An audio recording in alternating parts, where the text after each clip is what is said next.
Hey fellow Fiverr sellers, it's Ron again, and in today's video I want to talk about the FAQ section on Fiverr. Now this is something that Fiverr just implemented probably 5 or 6 weeks ago, so it's not brand new, but to be honest, when I first saw it, I was going to jump right on it, and I just never had a chance to really give it some thought because I personally believe that I wanted to do it right and give it thought before I jumped right into it. So anyway, so I've given it some thought and I wanted to share some of my best practices and secrets with you so that you can do the same thing. So FAQs basically are a great way to explain more detail about your gig. It also gives you a way, which I think is the most powerful, a way to upsell your services. And I'll show you exactly what I mean by that. So anyway, real quickly, FAQ section, I'll show you what that is, but think about all of the frequently asked questions, all the questions that you get from Fiverr sellers. From Fiverr buyers. And if you're new, if you're a new Fiverr seller, what kind of questions do you think that they're going to ask you? So you know your services, what kind of questions do you think you're going to get? So I would say, number one, it's a great way to upsell. Number two, it's a great way to answer questions so you don't have to field a ton of questions in your email box, because I get so many emails about, do you have an Australian accent? And can you do a spokesperson video in a British accent? And I say the answer is no, because if I do it, it'll be a combination of American, Southern, Scottish, Australian, and British, and it would be awful. So I just say, no, I don't do it. So anyway, let me jump over to the browser here. And so anyway, you log into your Fiverr account as you always do, and you go over to selling, and then you go over to my gigs. So just like you're going to edit your gig, this is how you do it. So you go in here and you click this arrow, and then you click on edit. Now, if you notice, some of you may have already noticed this, and I will say this real quickly. Now on your screen, you may see something a little different. For instance, the gig metadata stuff and the categories, that's going to depend on what your service is. Since I'm a spokesperson, you can see it's gender, age range, language, accent, etc. So if you're a logo designer, you're probably going to see something completely different. So just keep that in mind. But anyway, let's go over to the description and FAQ. So briefly describe your gig. We're not going to get into that now. Let's jump down to the frequently asked questions. So add questions and answers for your buyer. So what I want to do first is I want to put in questions that I think are going to upsell. That's the first thing I want to do. So, and these right now are probably not in the best order, but I noticed that a full commercial for me is my biggest profit margin to go. It's the biggest sale I can make. So a spokesperson video is kind of me standing in the middle of a white screen and talking for anywhere from a minute to 10 minutes about a specific topic. A full commercial is, imagine a commercial you see on TV where I'm on camera every so often, but more or less it's stock footage and images and words that come on the screen, and it's much more dynamic. And so what I do is I created, and I'll show you how to do this in a second. It says add FAQ right up here.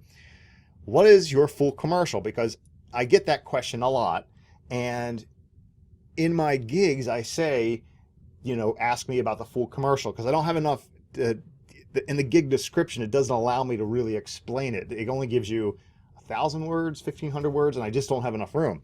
So here it says, what is your full commercial? So I say, click the link. Looks like that erased. It should be, I actually changed it to say something like the following. Now the other thing is you only have 300 characters, so you got to watch that. So let me just do this. A full commercial can wow your customers and increase conversions. And I have proof to back that up. Not that I've done it, but there's a lot of empirical evidence online that backs that up. So, and here's an example. Here's an example.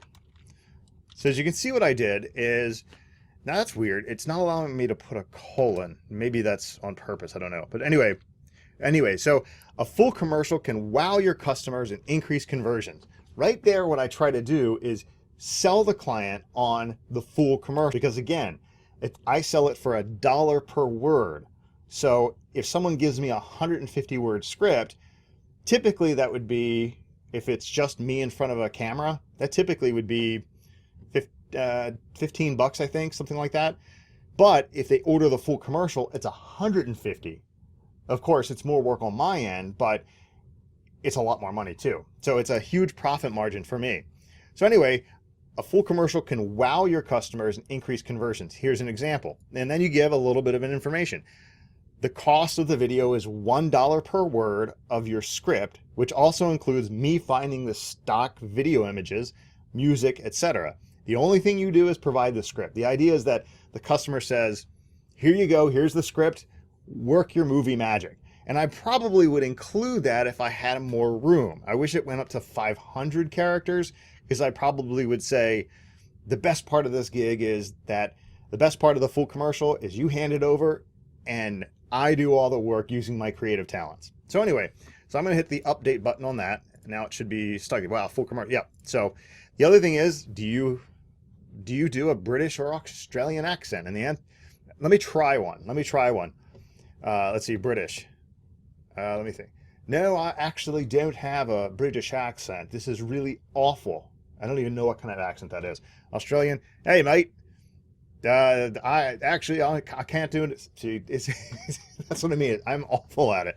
So anyway, the answer is no. I don't do an Australian accent. I do get this one. You have a lot of orders in your queue. Can you still deliver on time? So I answer that question. Do you offer revisions? And the answer is no. I say I only offer revisions if I make a mistake in my recording. However, I do offer small revisions, such as swapping out logos, adding a different background, etc. Let's see. Do you offer big order discounts? And the answer is typically no, unless it's $500, $1,000, or over $3,000. I want images in my video. Do you provide them, or do I? And so these are some of the ones. Now, one of the things I'm also going to do is I think about to myself, where do I make the most profit? The commercial is number one, but what else is there? And so what I was thinking about doing is putting a new one that says something like, should I include images? I'm not going to do this now to bore you, but should I include images? With a question mark. So what I'm doing is I'm prompting the customer to look at these frequently asked questions and say, oh, should I include images? The answer is yes, I think you should. Having a spokesperson on screen for a minute, 2 minutes or more without any images or changing or anything like that is extremely boring. So adding images like stock photos and stock videos really increases your conversions. So, or it really increases my profitability, but it also increases the customer's engagement and conversions online as well. It's more interesting for the viewer to watch. So for instance, like I'm putting this video down in the corner because I think you guys would probably find it more interesting because I'm talking to you as well as this versus just a screencast with no moving except for the mouse.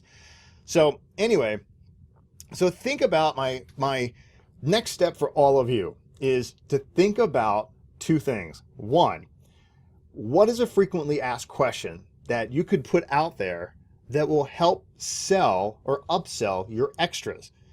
So for instance, in a logo, if you're a logo designer, maybe it's you'll also design business cards or something like that. Maybe the first question is, will my logo fit on a business card or something along those lines? Or do you also do business cards? And you put, yes, I enjoy doing logos, and part of my package is if you upgrade to whatever, I'll happily do the business cards for you, whatever it might be. So bad example because I don't do graphic design. So think about what are your gig extra upsells and how can you phrase a frequently asked question to upsell the customer? And then think of, the other thing is just think of other questions. I would put the sales questions first. Like for instance, my first one is going to be the full commercial. The next one is, should I use images? You know, that type of thing. The answer is going to be, of course, yes, because it helps in my upsells, but I also think it helps the customer's video.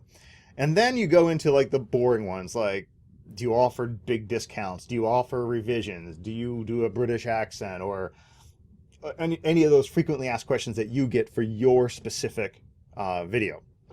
I'm sorry, for your specific gig.